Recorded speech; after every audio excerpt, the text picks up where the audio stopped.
દોસ્તો, ઘણી વખત તમારા મોબાઈલમાં ઝડપી બેટરી બેકઅપ વપરાઈ જાય છે અથવા તો ડેટા પણ વપરાઈ જાય છે. આનું કારણ ક્યારેક એવું પણ બને છે કે ગૂગલમાં આપણી એપ્લિકેશનો વધુ પડતી ચાલુ હોય છે અને આ એપ્લિકેશનનો કારણે બેટરી પણ વપરાય છે અને ડેટા પણ વપરાય છે. માટે થોડું સેટિંગ કરવું જરૂરી છે. તો પ્રથમ તમે તમારા મોબાઈલમાં સેટિંગ ખોલો. હવે સેટિંગ ખોલશો એટલે આ રીતે બધી એપ્લિકેશનો ખુલી જશે. સૌથી નીચે જે ગૂગલ લખેલું છે તેના પર ક્લિક કરો. હવે ગૂગલ પર તમે ક્લિક કરશો એટલે આ રીતે ખુલશે અને એમાં ઓલ સર્વિસ જે લખેલું છે ઓલ સર્વિસ પર ક્લિક કરો.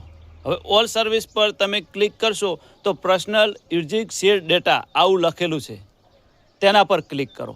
હવે અહીંયા તમે ક્લિક કરશો એટલે આ રીતે 4 એપ્લિકેશનો ખુલશે અથવા તો વધુ પણ ખુલશે.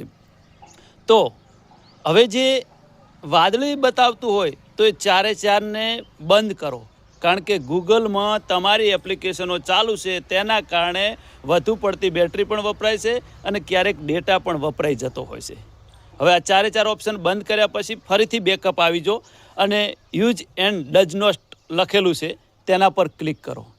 હવે એના પર ક્લિક કરશો એટલે ફરીથી એક આવું ઓપ્શન ખુલશે અને આ પણ જો વાદળી બતાવતું હોય તો તેને પણ બંધ કરો. આટલું કર્યા પછી ગૂગલમાં રહેલી વધારાની એપ્લિકેશનો બંધ થઈ જશે, તમારી બેટરી પણ બચશે અને ડેટા વપરાતો પણ અટકી જશે. હું અલ્પેશ એન ઠાકોર, જય માતાજી.